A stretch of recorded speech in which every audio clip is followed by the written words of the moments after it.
So then I ran into this thing where my daughter went from I love my dad to let me see what I can get out of him. And when she started looking at me as access to like material things, You were an ATM. Now all of a sudden you weren't dad, you were an ATM. broke me. Because it was like, I only want to be around him if I can get something out of him. So let me ask you this. Did you sit down and have a conversation? How did you come to this realization that it was, yes, this is my child, but my child only wants to be around me because of what the access that she has to things, perfume, jewelry, clothes, makeup, whatever the case may be. It's heartbreaking. It's heartbreaking because it's like,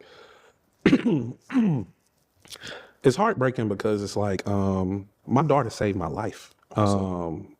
I'm not a very motivated person. And when we went and got that ultrasound and they said it's a girl, I knew I couldn't be a mediocre man anymore because it would affect how she viewed men in general.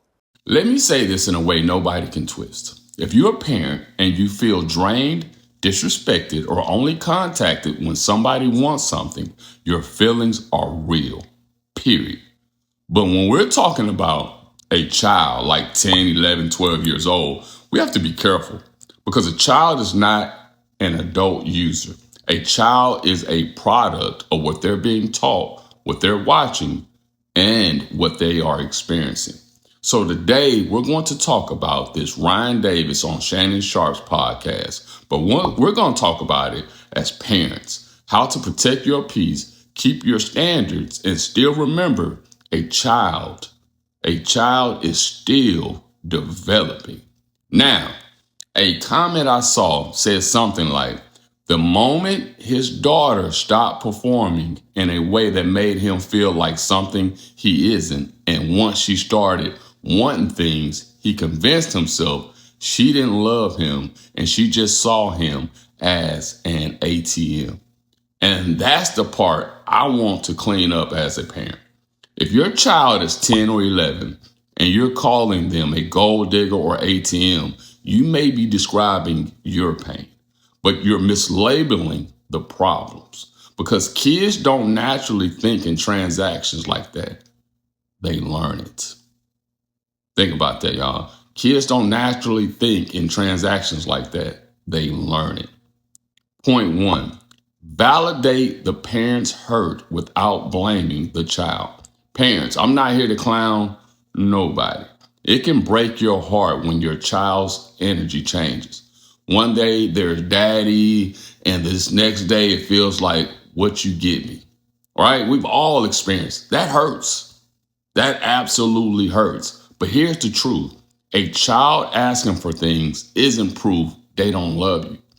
It may be proof they're being influenced by what adults around them value, what social media glamorizes, how love has been modeled to them, you know what I'm saying, like gifts, affection, a split household dynamic where stuff becomes competition.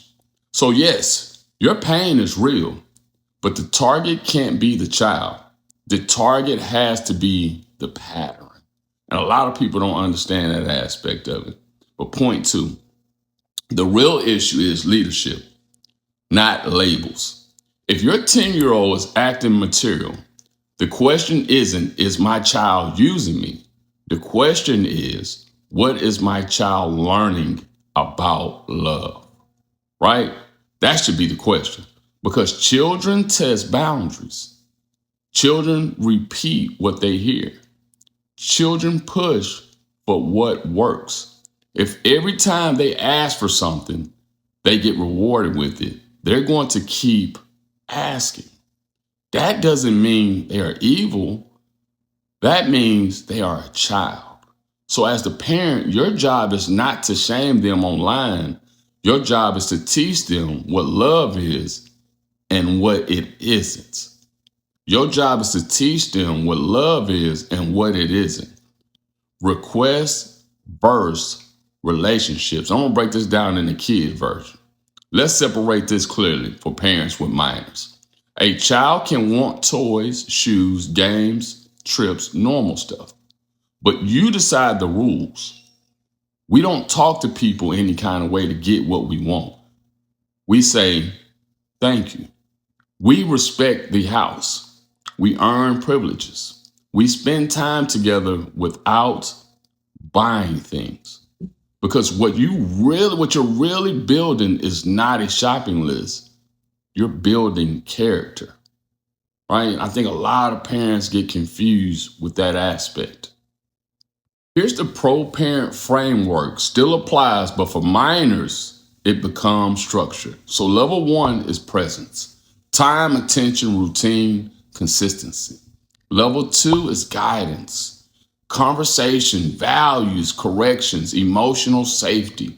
Level 3, rewards with rules, gifts tied to behavior, effort, and gratitude. Level 4, buying affection. That's when the child learns, if I pressure, I get.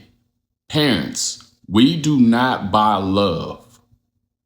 We build love, right? We do not buy love, we build love. And I'm gonna tell you something, parents, you shouldn't be manipulated by your child. Now, some parents are in a co-parenting situation where the child is being coached or the child is testing limits hard.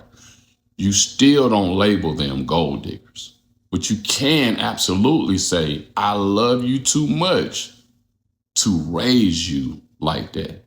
And you can hold lines. You can hold lines like, we're not doing demands. We're not doing disrespect. We don't get rewarded for being rude. You're allowed to want things. You're not allowed to act entitled. That's not harsh. That's parenting, right? And I think a lot of parents, we didn't forgot that aspect, right? What would I do as a parent? Practical steps. I'm gonna give you guys some practical steps, like what you should do as a parent. If you're dealing with this, here are 3 parent moves that work. Number 1, stop making money the center of the relationship. Make time the center. If every visit turns into shopping, you're training the wrong thing.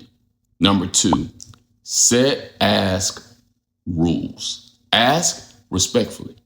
Accept no. Be grateful. If they melt down, the answer is automatically no, because you're not raising emotional extortion. Number 3, teach love languages the right way. Love looks like respect.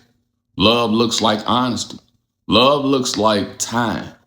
And yes, gifts can be part of love, but gifts are not the definition of love. You know what I mean? That's what we got to get back to. So I want you guys to really to lean on those 3 facts right there. And let me land y'all this. If your child is 10 or 12 and you're feeling heartbreak, don't turn that heartbreak into a label that follows them forever. You're the parent. You're the leader. You set the temperature. Your child may be acting entitled, but your child is still teachable. So protect your peace, keep your standards, and parent with wisdom, not embarrassment. All right? I want you guys to comment standard if you're raising kids who respect people and will not use people. Y'all leave me a comment below.